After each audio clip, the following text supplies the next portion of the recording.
gentlemen, may I have your attention, please? The show starts in 10, 9, 8, 7, 6, 5, 4, 3, 2, 1, go. 2. Bells and bells. Well, very good evening to you all. Your boy, we come back to you with my tag team partners, Man Up, JD and Joey. And it's Wednesday night, and it's time for a good time. Good evening, gentlemen. What's up, brother? Man, this is what we do on a Wednesday. And we got a nice juicy topic for you all. Before we get into that, we want to thank everybody who's watching us on YouTube, Bells and Bells group, and in Champions Belt Club. We definitely appreciate it. Joey, we're talking top 10 baby faces now. For those who aren't initiated and whatnot, when we say baby faces, what are we actually talking about? We are talking about those that are pure at heart. Now, the nice guys, the good guys in wrestling, you know, and for me, I will say this, like, you know, when I think of baby faces, I think of guys that just fans are drawn to in a way where they really love them, they really relate with them, they really resonate with them, and those are the wrestlers that know what to do with that fanfare too. They knew what to do with that reaction, and they know how to get reactions out of people in that positive way to where fans cheer. Exactly. And this week we are covering our top 10. Now, our top 10 favorite baby favorites. Now, keep this in mind. Just like with every top 10 that we do here at Bells and Bells, this is strictly the favorites of the panel, and not necessarily we're saying one is above any other. This is our top 10s, and this is one of our why we love it. It's definitely open for discussion, and we invite you all to join us in the discussion and dropping your top 10 as we go from 10 to 1. We're gonna go say hi to a couple folks out there, JD. We were saying hi to Mr. Generic Jobber. He's in the house. The generic one is in the house. And of course, we couldn't do this without our good friend Nesha. What is going on, Nesha? Oh my God! we might have to figure this out, because we got to figure out, because we used to seeing your profile on and whatnot. We only got room for one generic jobber, right? And generic jobber is that one.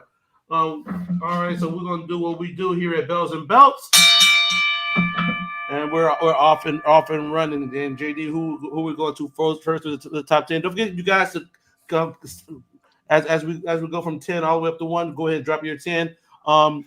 Drop your 10 in the comments. Steve Jordan, good evening. Steve Jordan in the house. Good evening. Joining in. Joining the conversation with us as we do our countdown. And we're starting with who, JD, tonight? Let's start with Mr. Man Up. All right. Good. Man Up is the baby face of Bells and Belts. Yes, he is. It seems appropriate. He is appropriate. He is Nobody should know baby faces better than Man Up. Exactly. Awesome. I love it. Oh, this I'm gonna put the audience on the spot. For those of you who have been watching Bells and Belts over the last year, first of all, thank you very much. Rank the baby faces. Do a baby face rank by the end of the show. A baby face rank of the panel from the biggest baby face to the least favorite baby face. So like what he means is like Man Up down to Cedric. Exactly. Face out of the heel, baby. Hey, it is what it is. But if that's your list. If you think I'm the baby face, I'm just playing. I'm playing. No, but yeah, your biggest baby face is all the way down to the bottom by the end of the show, and we're gonna take about 5 minutes and we're gonna cover that. So have y'all list ready by that time. Man Up. All right, I'm gonna go ahead and start. My number 10 is gonna be someone that played both sides of the corner, I guess you could say, but I like this person more as a babyface. Okay. And I'm talking about, go ahead, bring it up. I'm talking about Becky Lynch. Okay.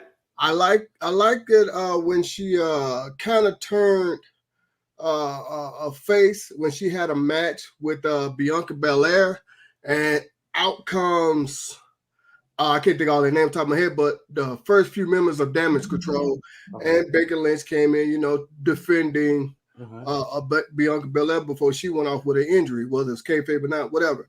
But I like this run that she's been on lately as a babyface, and then to me, I think that's where she needs to stay for the rest of her career. Okay. Good. I mean, any woman that can get over as the man and be as big of a babyface as she was at that time too. Yeah, credit. I gotta give her credit. Yeah, absolutely. Good start. Nice. Good way to get us started there, man. I appreciate that. Where we headed next, JD? Joey, who you got? All right, my number 10 is definitely a face and a name that I think of very much when I think of baby faces. I'm talking about the one and only legend himself, the modern day warrior, Kerry Von Erich. Okay.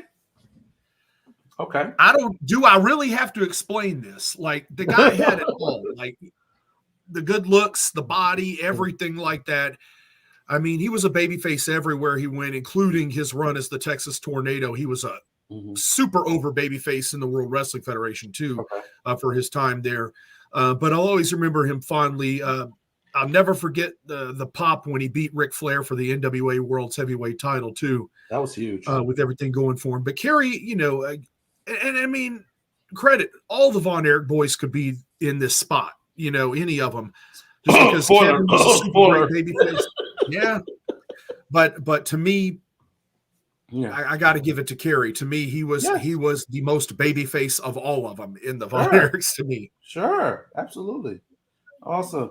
JD, you want to go? You want me to go? How you want? Yeah, I can go because my number 10 happens to be Kerry Von Erich. I love that segue. I love that, JD. There you go. So, I mean, everything that Joey said, I don't really need to add a whole lot more to that. I think he was immediately a fan favorite when he left the Texas region and went into the WWF, and I think that's testament.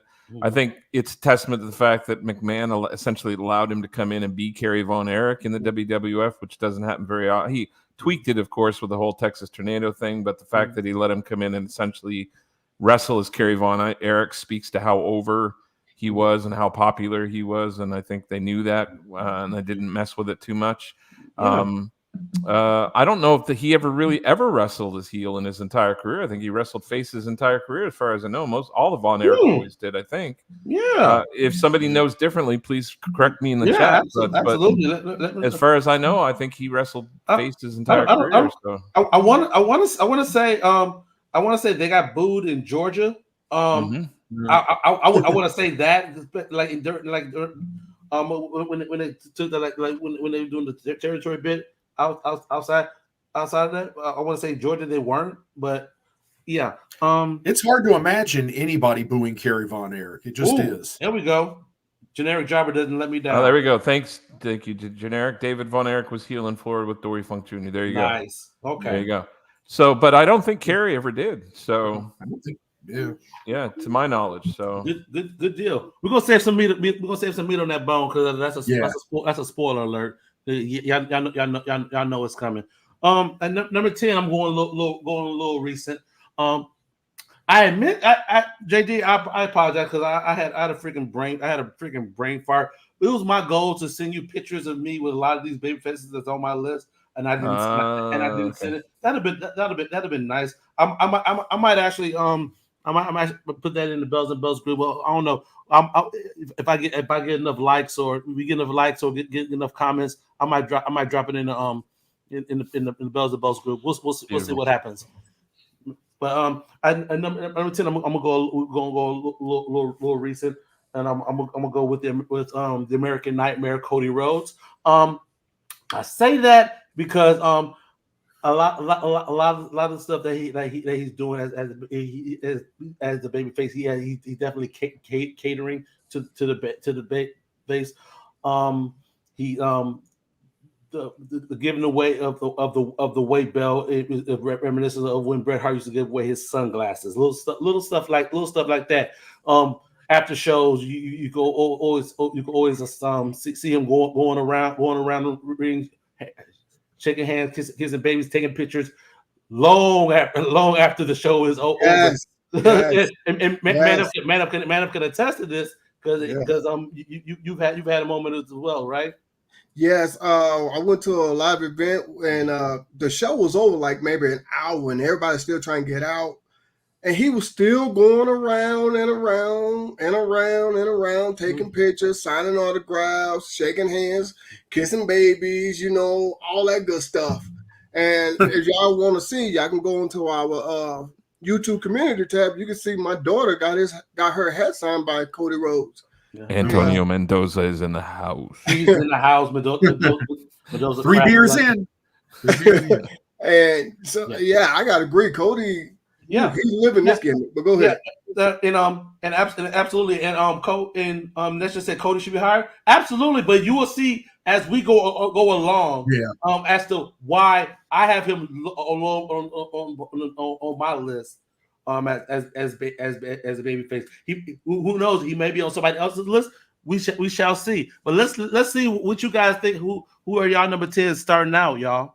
Yeah, so we got from Mr. Generic Jobber, we got John Cena, the doctor of thugonomics. Okay. God send to the Make-A-Wish kids. Can't argue that, man. The work he does out behind the scenes is unmatched. So he's on my honorable mention. He was. Yeah. It was close. This was these top 10s are getting harder and harder. Yeah. I will say this too. He felt Becky was good in both heel and face roles. Yeah. Fair enough. That's fair.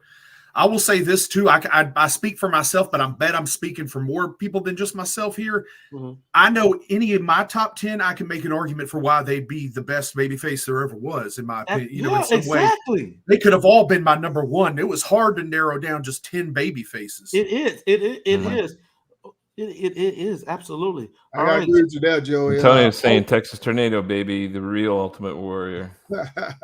I got to agree with you, Joey. It Modern day. was hard for me. Besides my top 2, that was the easiest, but the rest of them was hard. Yeah, absolutely. And then it was hard to what order I was gonna put them in.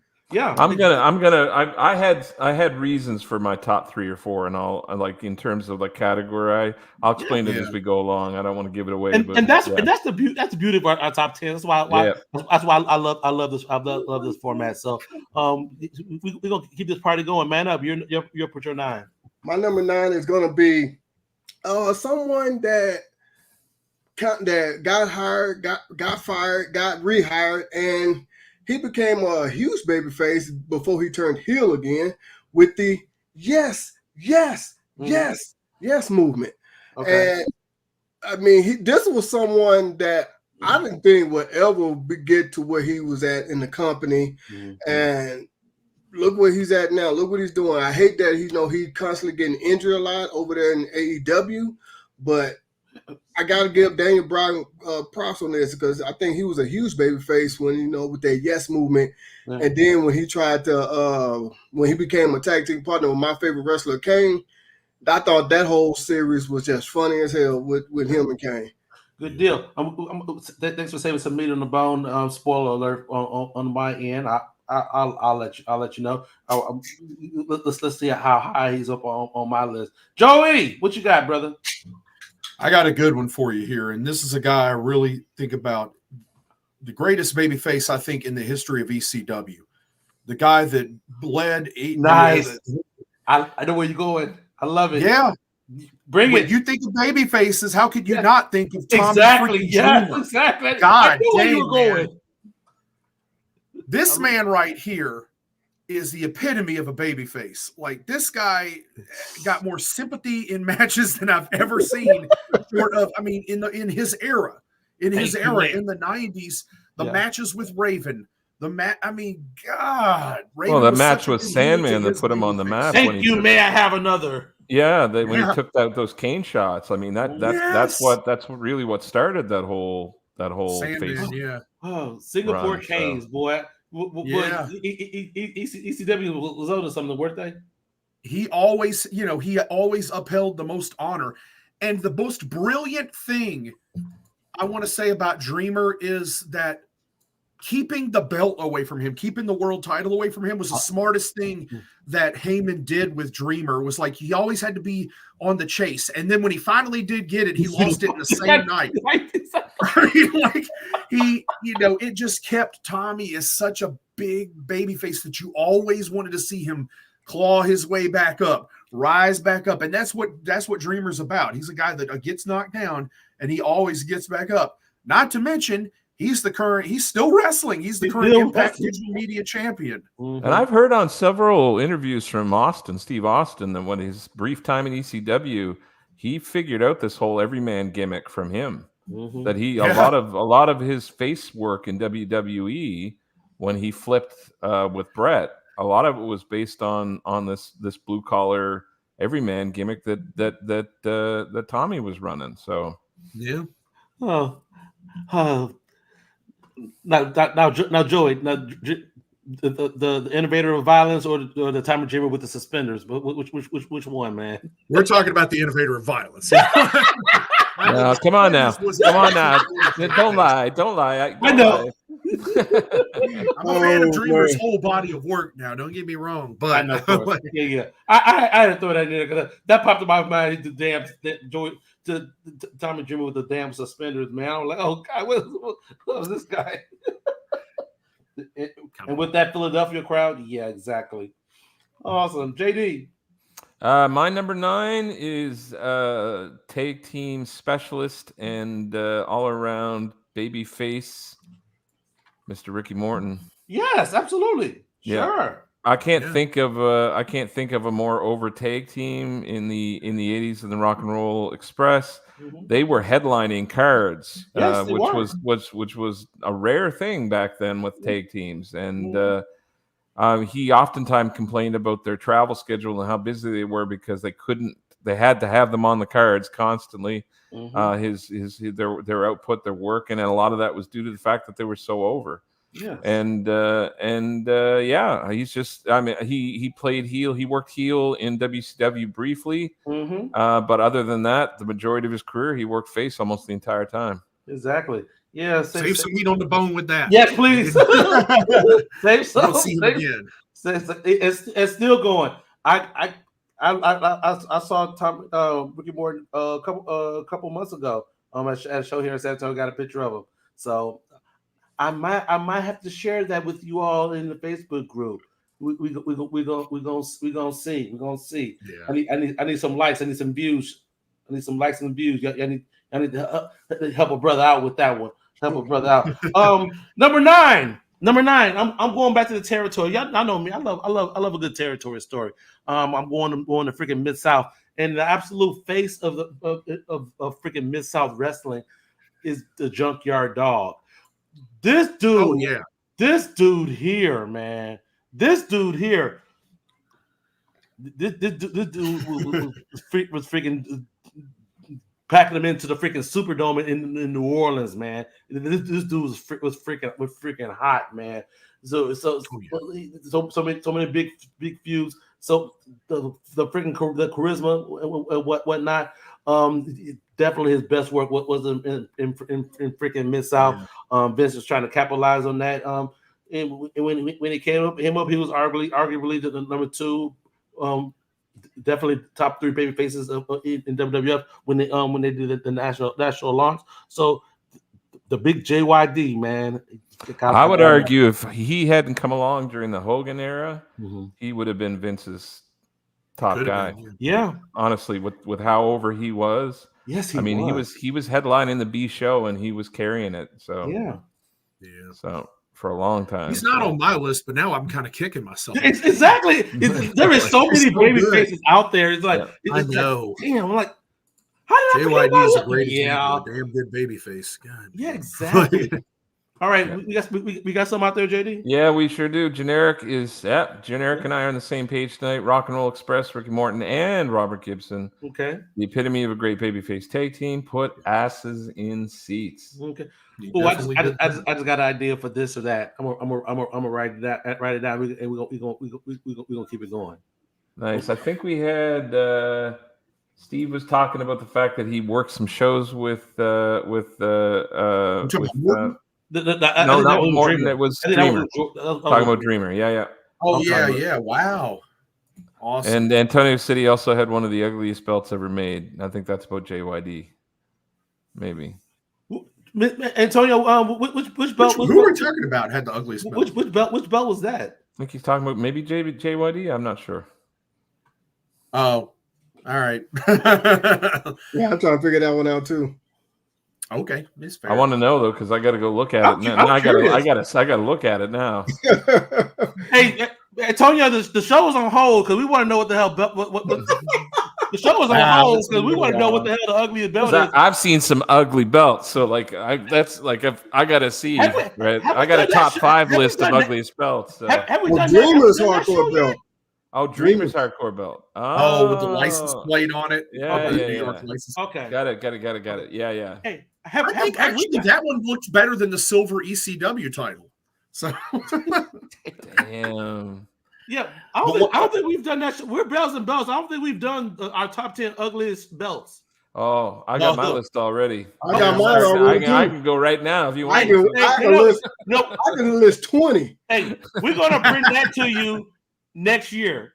We're gonna bring that to y'all next year. Y'all gonna wait for that one. That's gonna be a good one. And Man Up has already know what my number 1 is. So we're just gonna go on from there. Nope, Man Up, nope. They're gonna wait if they don't know, they're gonna wait till January. No. All right, man up. Let's get it rolling with these number 8. All right, number 8 is going to be. I like this guy, him as a babyface for several reasons, a bunch of different reasons, and I'm gonna leave some meat on the bone because I'm pretty sure he's on other people's list as well. But this is the main reason why I put him on my list because he came in and he basically single-handedly took out. Go ahead and bring it up. He took out the NWO that damn bad. I love him for that. As y'all know, that's one of my, that is my most hated faction ever. And I love Sting for that. He was well loved before all of that. I know with the Surfers thing and all that. And he took a little hiatus, whatever. I don't know, injuries, whatever. I don't know exactly. But when he came back out the sky, being lifted up and down, and he was hitting everybody with that belt. That bat, excuse me. That I was like, yes, finally. Yeah. But that's the reason why I put him on my list. Yep. We're gonna save some meat on the bone for that one. Yep. Yeah. That's going to happen. That's going to happen. Absolutely. Joey. All right. My number 8 is the best there is, the best there was, and the best there ever will be. Bret the Hitman Hart. Of course, he's on your list. I know. How can you not have Bret Hart on a great babyface list? And the best there ever will be. Absolutely. Like even when he was a heel, he was a babyface. Let's be real. Yeah. That's why I asked y'all that one day. Did you ever really look at him as a heel? Well, I mean, he had it all. Bret, let's be honest. Bret felt most comfortable as a babyface. He loved his fans. He took it very seriously. He took his role very seriously. And I mean, he did a great job, and I'll just leave it at that. Bret Hart, great, absolutely. He another one on my honorable mentions. He didn't make Cedric G's top 10, baby, but he's definitely on. That's all right. JYD didn't make mine, and I'm sitting here. Exactly. Going, that's the beauty of this whole thing. I know. JYD didn't make mine, and he was my grandmother's favorite wrestler. No, man. Hold up. Let's pause. So what you're trying to say is your grandmother's favorite wrestler you ain't put in the top 10? JD, put man up in timeout. Put him in timeout. Emotional damage. JD, number 9. Number 9. Eight. Number 8. My number 8 is Rey Mysterio. Also, Rey Mysterio Jr. What's that? Yeah. No, I'm just kidding. I'm just saying. He's the quintessential babyface. I mean, he's been working underdog most of his career. When you put him in the land of giants in WWE, he's pretty much undersized with everybody he works with. Sure. And it's every match with him is the David and Goliath kind of feel, and he's just the ultimate. He's the ultimate sort of the Ultimate Survivor. So I'm huge respect for his body work. The fact that he's still working the style he's working at his age is unbelievable, and he's one of the best to ever do it. So yeah, I feel we're gonna see Ray again. I have a very good feeling we're gonna see him again. So absolutely. At 8.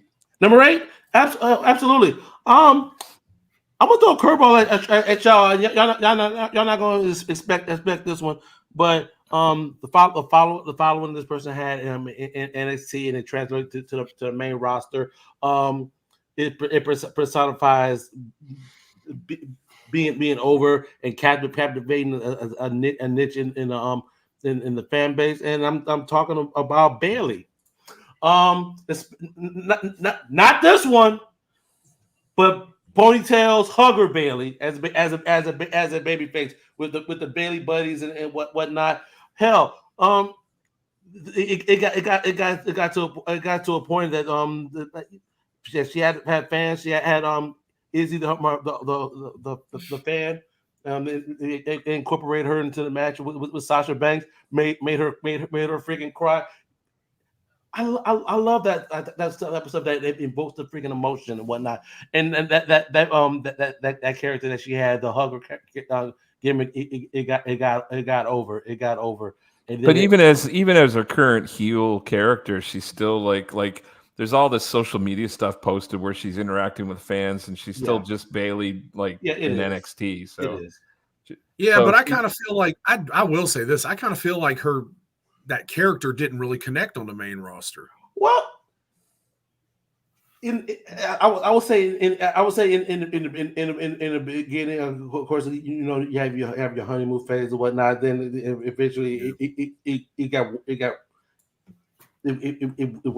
waned away. I would say.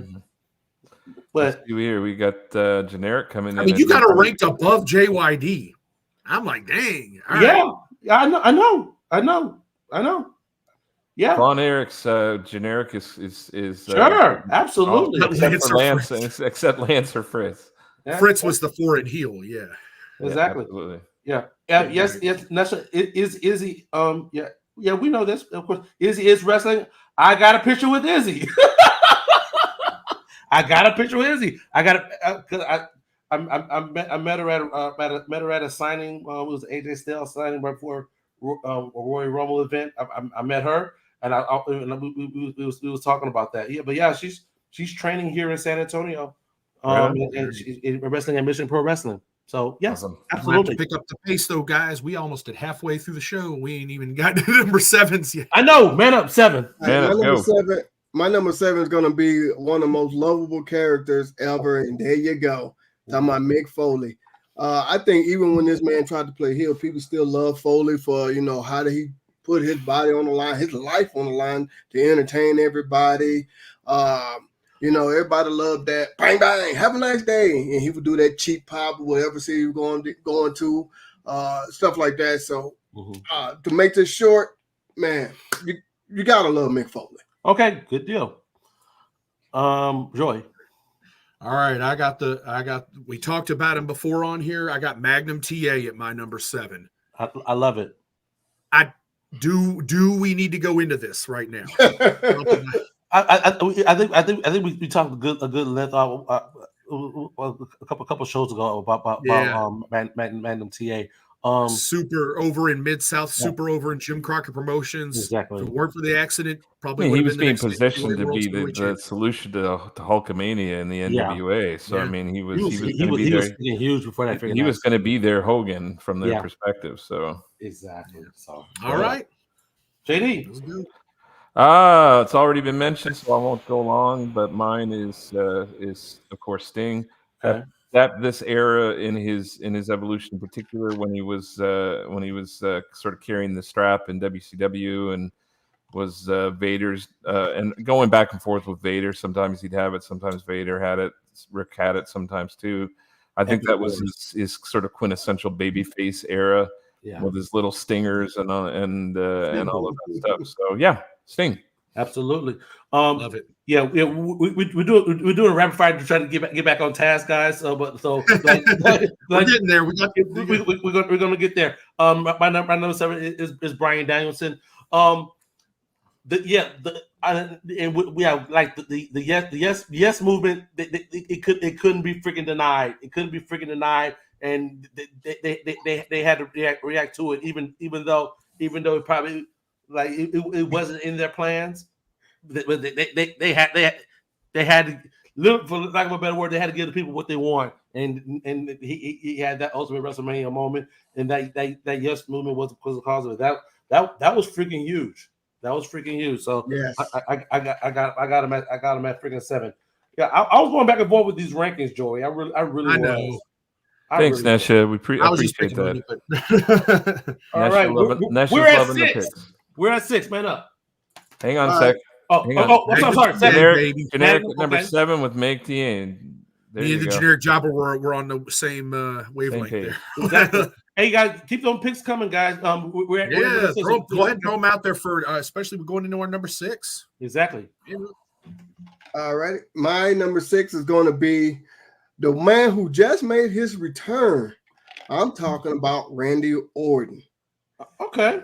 After he, I guess you could say, dropped that heel character when he won against, I think when he cashed in on Daniel Bryan, as a matter of fact. After all of that, we had the lockdown. They went to the I can't think of, my brain shutting down right now. Whatever. Anyway, during the pandemic, we went to that when they was in Orlando, Florida.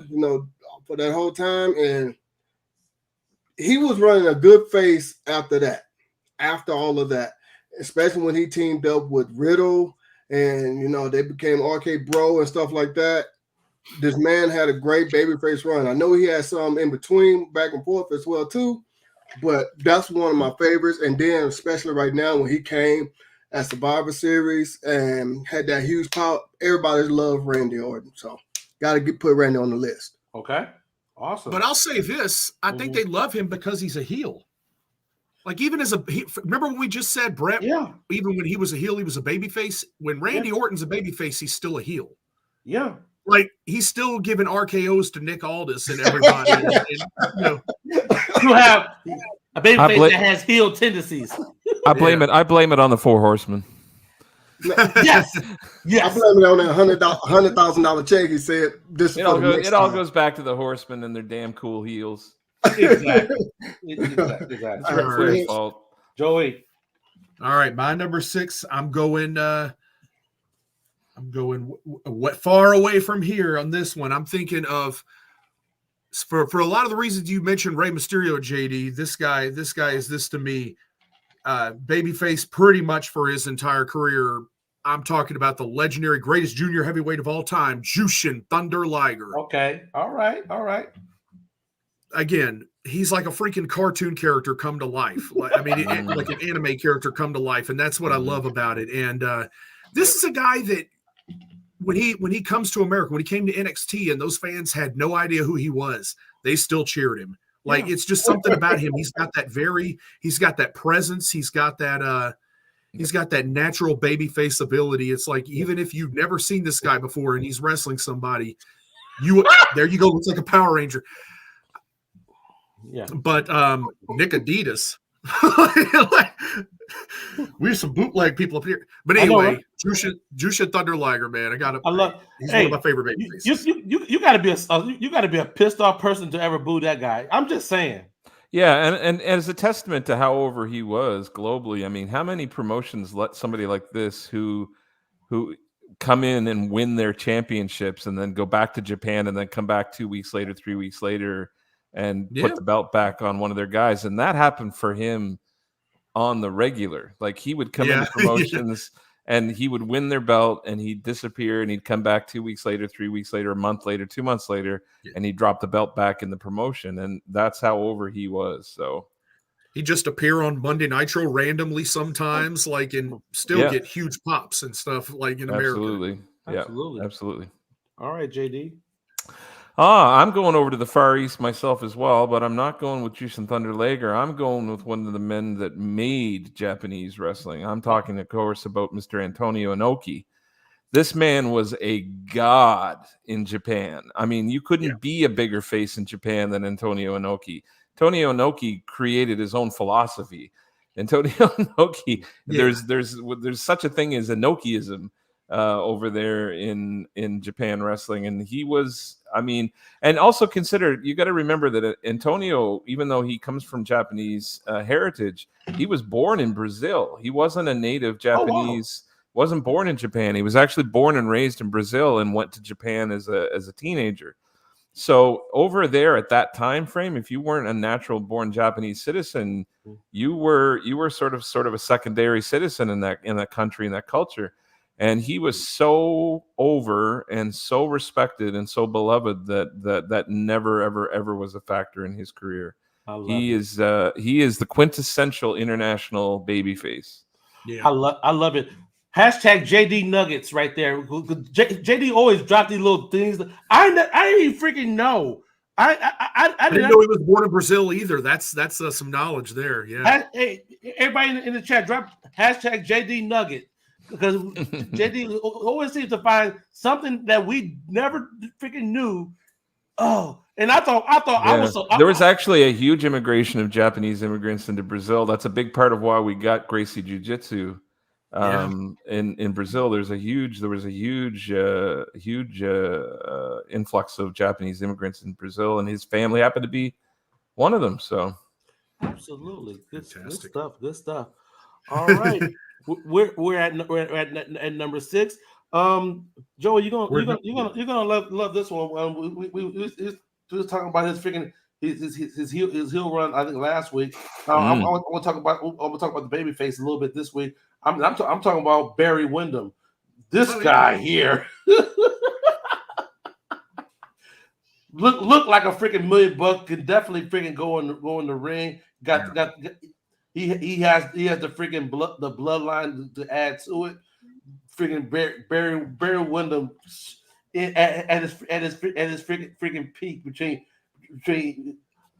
Barry Windham and Magnum TA. Jim Crockett Promotions could have been set for years in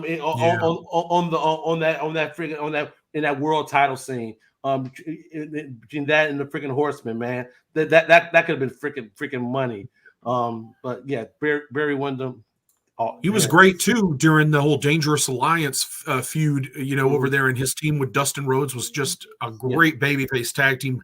Yes, not unlike his babyface tag team with Mike Rotunda. Yeah, testament to how great Barry is. That combination won a lot of belts on the territory scene. They even had a reign in the WWF as well as tag champions as well. But a lot of people will lean towards that tag team with the Natural. Absolutely. Yeah. All right. Checking in with Generic here. Generic's got number 6, Mr. Hulk Hogan, the ultimate WWF babyface in the 80s. Can't argue that. Hulk Hogan. Can't argue that. That's just thinking Dusty Rhodes. Nice. Solid choice, Dusty. I love it. Keep go ahead and keep those going. We're at the halfway mark, and we're 20 minutes in. Man up. All righty. My number 5 is going to be, we already talked about him, so I'm not going to go too long on him so we can stay above time. And I'm talking about the best there is, the best there was, the best there ever will be. Come on now. How can you not love this man? He was willing to put everybody over for the business. He was willing to do anything there was, to keep this business afloat and do what he had to do to make it happen. I love how he did the thing with when you got to get that close to the liquor to pour it, it's probably been enough. It is coming out. I love how what he did for Stone Cold Steve Austin's career as well. Yeah. And that's just says he wore pink. Okay. Babyface. Yeah. All right. I drink because I have to deal with Man Up. That's Hey, you see, I got mine too. We'll get through my number 5 super quick. My number 5 is the man called Sting. Go ahead and throw him up real quick. Oh, We already talked about him. yeah. Let's Okay. keep it moving. And I'm a piggyback. I'm a piggyback as well. I'm at number 5 with Sting as well. Yeah. Surfer Sting. He had all the little freaking stingers, and yeah, exactly. Sting. I was a little stinger myself. I can picture you with the face paint and the spikes as well here as well, Joey. I see that. Nice. I am JD. still over in the Far East, and my number 5 is Mr. Hiroshi Tanahashi. This man single-handedly saved New Japan Pro Wrestling in its 2000s, early 2000s sort of drop in popularity, and he worked. He was the quintessential face and has been his entire career. But a lot of respect and a lot of acclaim goes on his shoulders over there because of how he carried the company in some of its less popular days. So I could definitely make an argument for why he's the greatest babyface in the history of professional wrestling. But I'll leave that till later in this list. Spoiler! I love it. Spoilers. I love it. Good deal. All right, we got some number 5s out there. JD? We dropped in number 5s out there. We got generic is with Cedric, Barry Windham, 88 heel turn, hurt more because he was such a baby. Yeah, he was so good. That one, I did not see that one coming at all. Ben Walker is in the house. Welcome, Ben Walker's in the house. Man, we're gonna come back. We're gonna come back. Steve's got Sting there as well. He said sing. Who's sing? He did sing. I'm just playing. The man called Sing.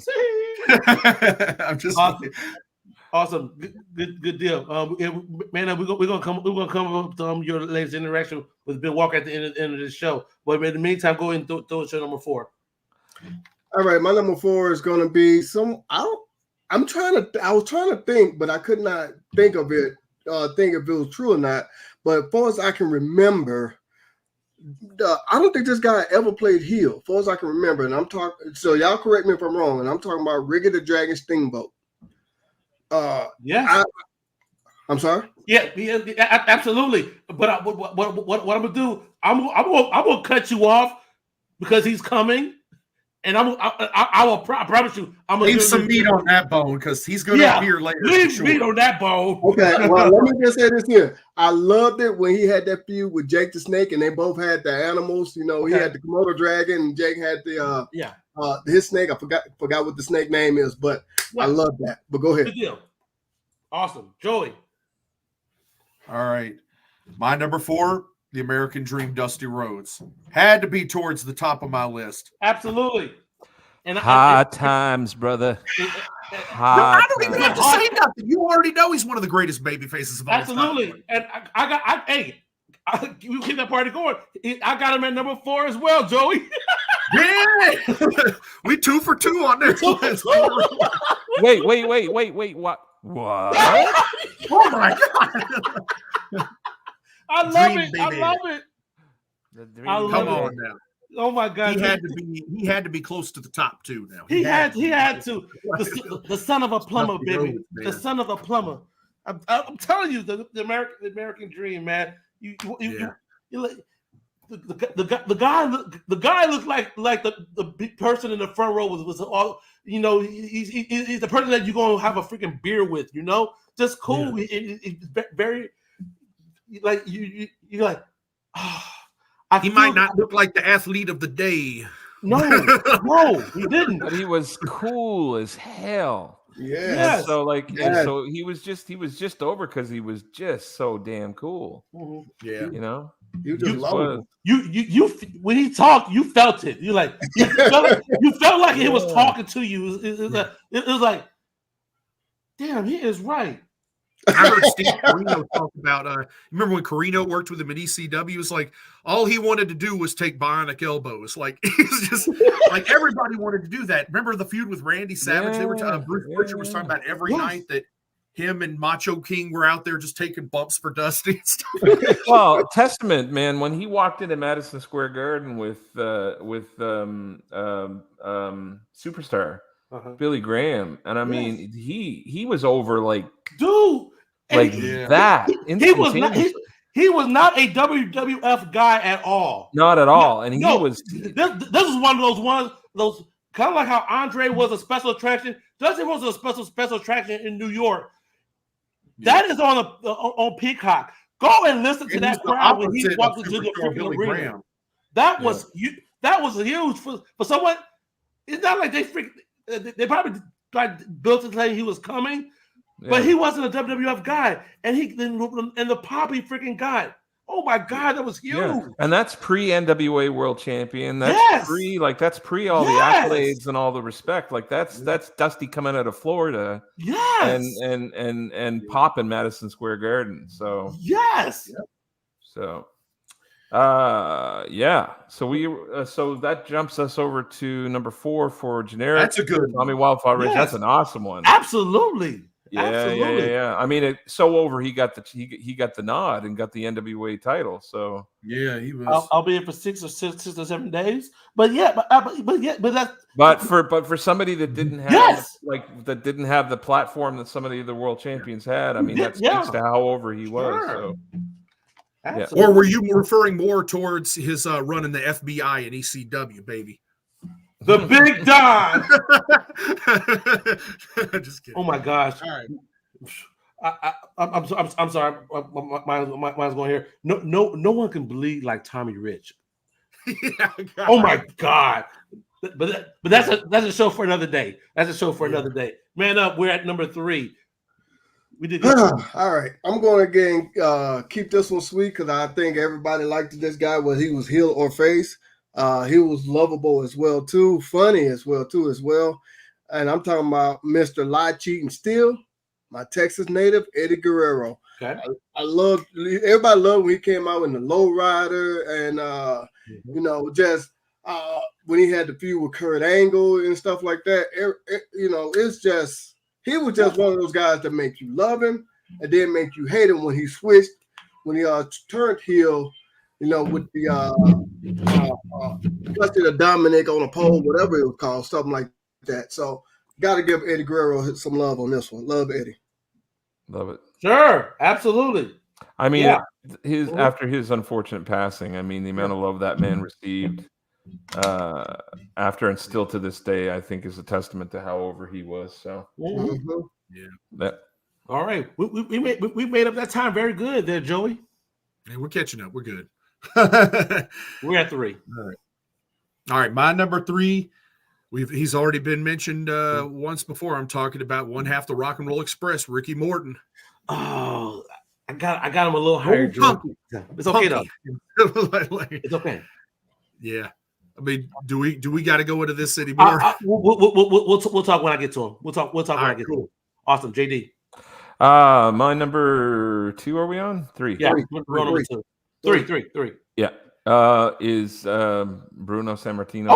Okay. I mean, I know we always talk about Hulk Hogan as being the biggest Facebook in the history of WWF, the biggest face.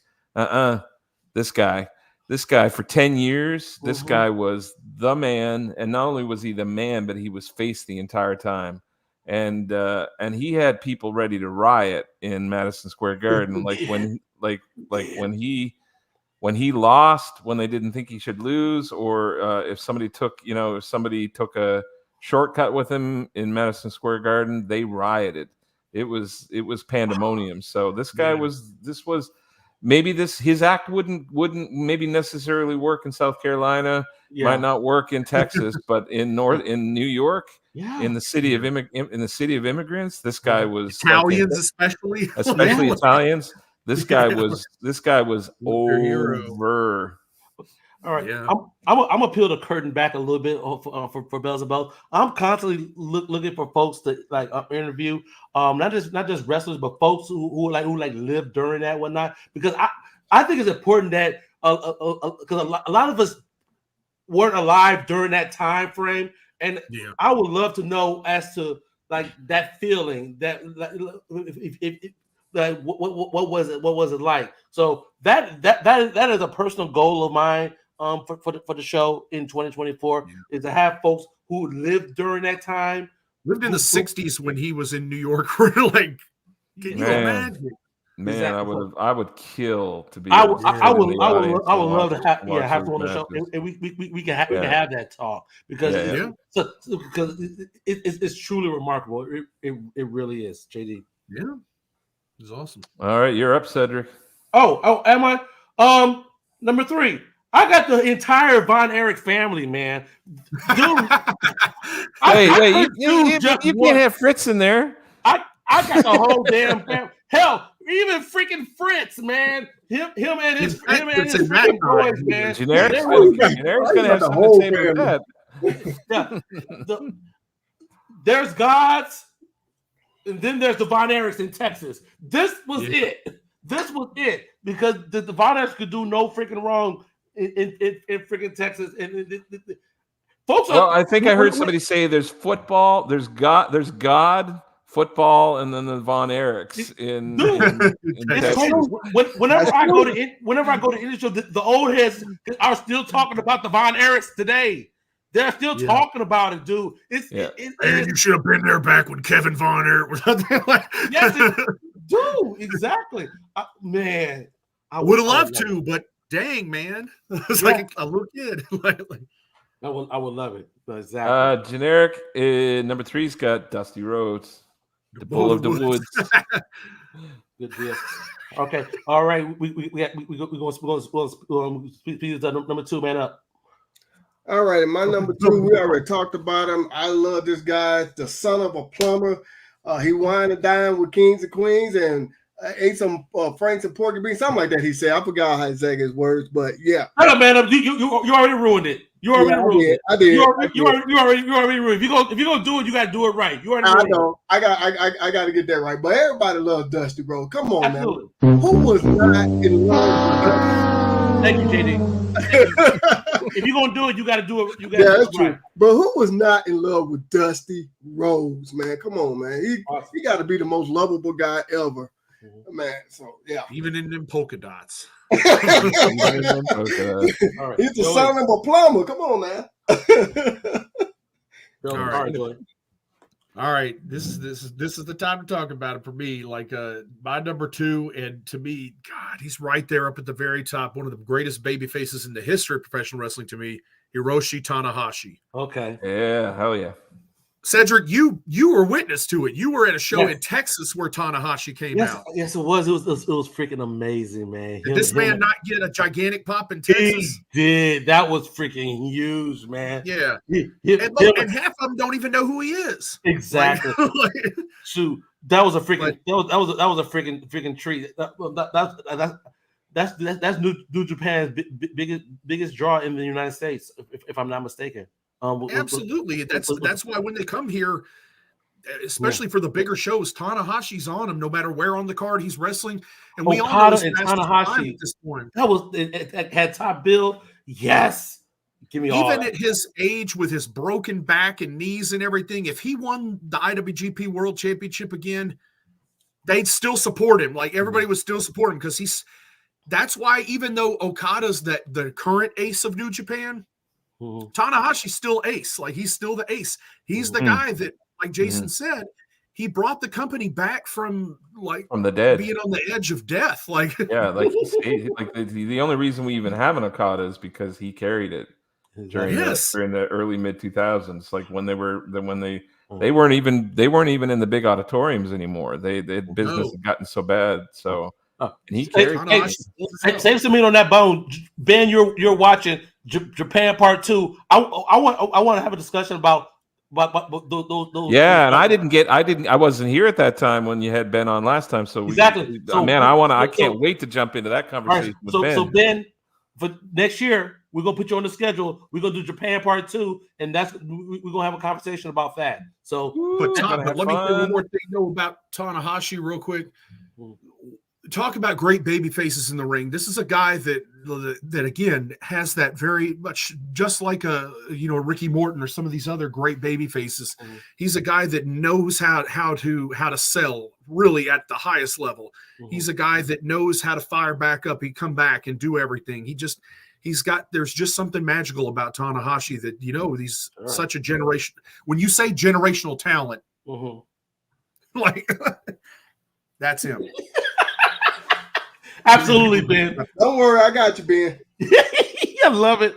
Okay, all right, JD. All right, my number 2 is man. I don't know what else to say except Arriba.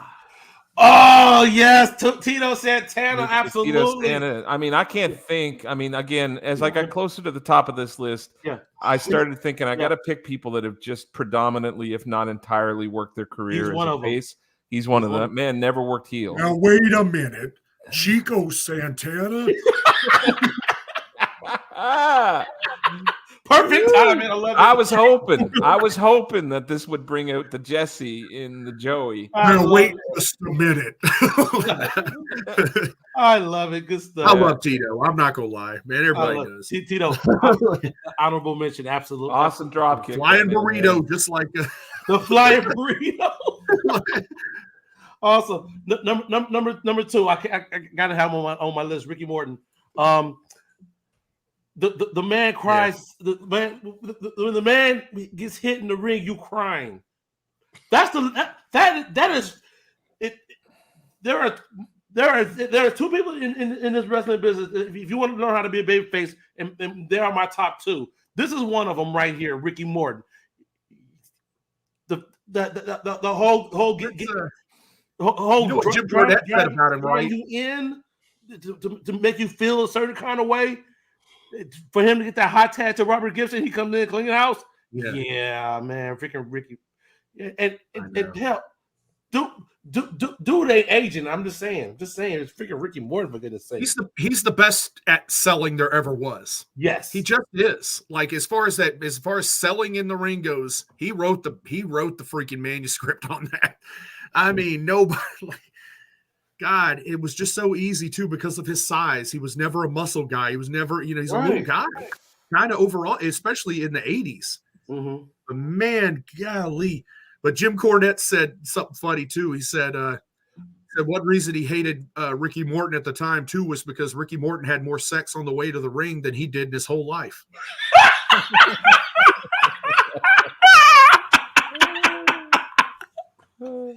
Hey, this was the 80s.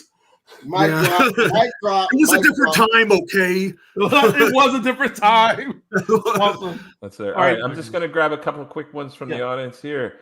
Generic is calling in Sting for number 2. Great choice. Solid choice. Steve Jordan, Jesse the Body Ventura. And Nessa's giving away number 2 and 1, but we got to do it at the same time. Nessa's going Hogan, number 2. John Cena, number 1. Awesome. All right, we come to the top of the list. We thank you guys for hanging out with us the entire show. We rushed through it. Yeah, I think that's gonna be the consistent number 1. I saw that. Man up, number 1. Cedric, I want to know if you can guess my number 1. No, yeah, Rey Mysterio. Well, whatever it is, it's wrong. Rey Mysterio. No. Do I know Man Up? Do I know Man Up? There we go. Awesome. I mean, come on. You can't tell me that he ain't in your top 5 or whatever. Come on now. He's not in mine, but okay. Yeah. He's not mine either, but he's not in mine. But he's in my top 10. He's in my top 10, but not in the top 5. Come on now. I got to give it to Rey Mysterio, a guy who's been doing this for so long and still going pretty good. Come on now. You got to give Rey. I don't think he did play heel one time when Eric Bischoff made him take off his mask. And they still loved him. So I don't really think he was a heel, but whatever. Awesome. But yeah, got the mask. Oh Lord! All right, good stuff. JD, are the last 3 are in agreement? We are. Awesome, I love it. Come on, I love it. We're talking about the greatest babyface of all time, the biggest babyface ever. The dude is a freaking chick magnet. 1, 2, he gets sympathy. I'm like 3, he's freaking awesome in the freaking ring. He came to the ring with his wife and his baby. Oh my God! I mean, like, is there anything more face? Is there anything more face than that? I mean, Ric Flair's coming to the ring with models and everything, models and bathing suit models and everything, and all the women, everybody, He coming out with his wife and kid. Yeah. And his kid is in a mini version of his Exactly. ring gear. I mean, Hey, that's as face as it gets. If that don't grab your heartstrings, like, oh, exactly. Generic says, yep, absolutely. Steve says Randy Macho Man Savage. I like Randy as a heel, and that's coming from a Macho Man fan. Yeah. I love Randy as a heel. Randy's best work is as a heel. Yeah, so absolutely. Somebody else agrees. Steamboat as awesome. well. I mean, the man never worked a heel day in his life. Exactly. How could he? Yeah. Like, how could he? Never. I can't even picture a Steamboat as a freaking heel. I can't. Go, if you guys out there get the chance, go find the Wrestling Shoot Interviews guy. Does a whole channel now with Shane Douglas too, I think. And to hear about Shane back in that time getting to sit under that learning tree when he and Ricky were the WCW and NWA World Tag Team Champions. Amazing how like Douglas just sat there. Steve is saying he did work heel. When did he work heel, Steve? Oh, Randy. We know Randy. Randy Mega Powers. Of course, we knew he was babyface. He must like that babyface run. But Shane actually learned how to be a great heel by being with Ricky, because he learned what the opposite part of that was, and how Ricky was teaching guys like Steve Austin and Brian Pillman how to be a heel, heels in the ring with him being the babyface, and how Shane would think, like that Ricky would take too long to do things, but then he could see like there was why to do it all the time. Exactly. Nobody understood that babyface psychology better ever than Ricky the Dragon Steamboat. I love it. I love that we was in agreement on that one, guys. Sweet. Well, three out of four. 3 out of 4. He was on my list. Hey, Lee, it's good to have you here, brother. Thanks, man. Awesome. Good stuff. All right, I got one thing to cover tonight before we wrap it up. Yeah. Okay, I was about to throw it to you, JD. Do your thing, man.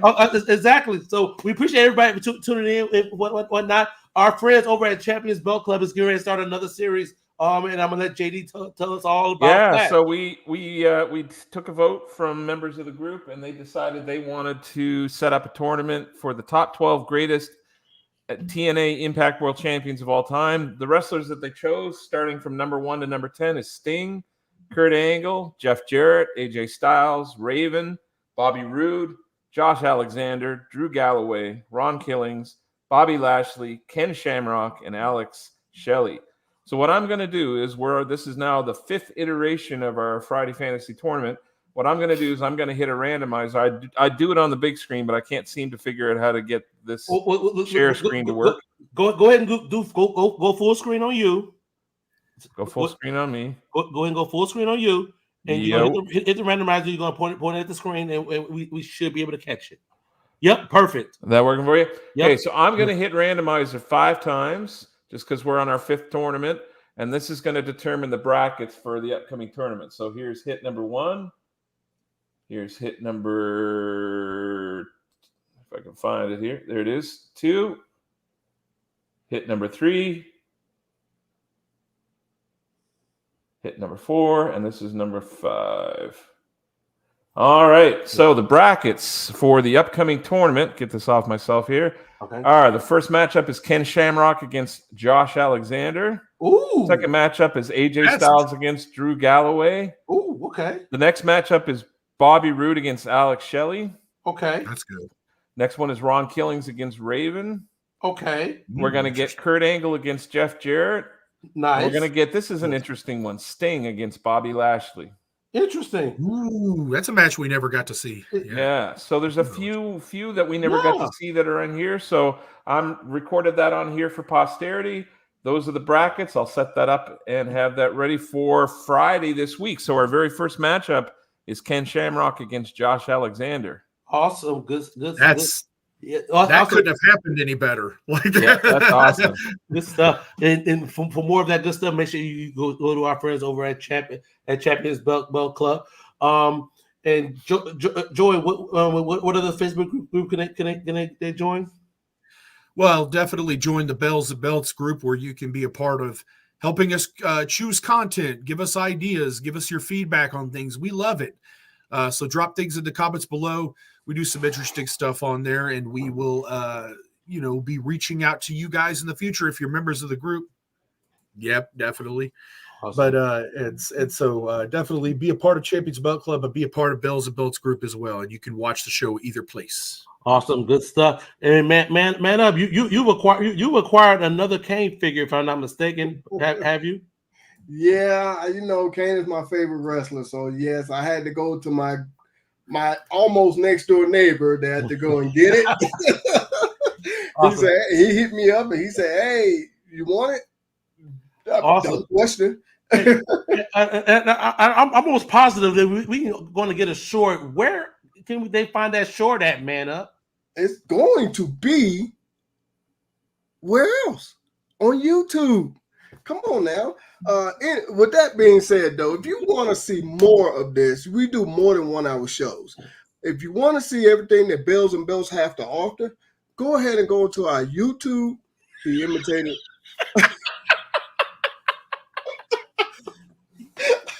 I forgot what I was going to say now. Oh boy, Man up, are you stalking Ben again? Hey, knows where he asked lives. me. You think I'm going to say no? You think I'm going to say no? Hey, man up is outside biz. I'm doing like this. You just see that bald head come up the back window. When he sees the DHL truck in the neighborhood and it ain't coming to his house, he's like, I love it. I know where that's going to go. Y'all made me forget what I was saying. But anyway, if you want to see more of everything Bells has to offer, make sure y'all subscribe to us on YouTube. Make sure you like this video, and when you subscribe, hit all notifications because we do more than just these 1 hour shows. We do shorts, we do belt unboxing, belt reviews, live events, anything pertaining to wrestling. That's why we call Bells and Belts, and everything in between. I love it. What? Freaking man up chicken wing. Chicken wing. Get that Kane figure. I love it. I got to get on the belt forums to make sure everybody knows that now. Exactly. It's crazy. Hey. Next time we need footage. We need footage from these shorts. We go record it next time. And I believe wants to know if you're going to the show here in Houston on the 28th. Nope. No, probably not. All right. So next week we coming at you with part 2 of this or that. Joey, what are we talking about? Well, we had so much fun with the first this and that. We decided to come back real quick with it. And this one's going to be about which company did you like them better in, really. It's did you like them, for example, did you like them better in WWE or AEW? Did you like them better in New Japan or TNA? It's just any 2 companies, 1 wrestler that was in 2 companies. We're going to compare the runs. We're going to say which one we liked them better in. All right. And with that, we're going to put the link up for the show. If you have one that you want us to bring up on the show, put it in the comments in the Facebook group. Your comment might make the show. So be on the lookout for that. Actually, it's already dropped, hasn't it, man up? I think. Yeah, he's already put the next shows up there. All right, so what we're gonna do? We're gonna put a comment in there, and we want to see if you have one. Throw it in the comments. It may make the show. So y'all, We love the feedback, and this is just a way that we can show it. So that's going to be the show next week. Don't forget, on the 27th, we will not have a show. We're going to take the week off. We're going to celebrate the holidays. You guys as well. But don't worry, we got something coming up on the 27th for y'all. Oh, there you go. See, Man Up already got y'all covered. See, for the 27th. So we're going to come back next week with this or that. You guys, I will see you guys then. Okay. All right. So for my tag team partners, Man Up, JD and Joey, I'm your boy Cedric D, and we will see you guys here next week here on Bells and Belts. Ooh.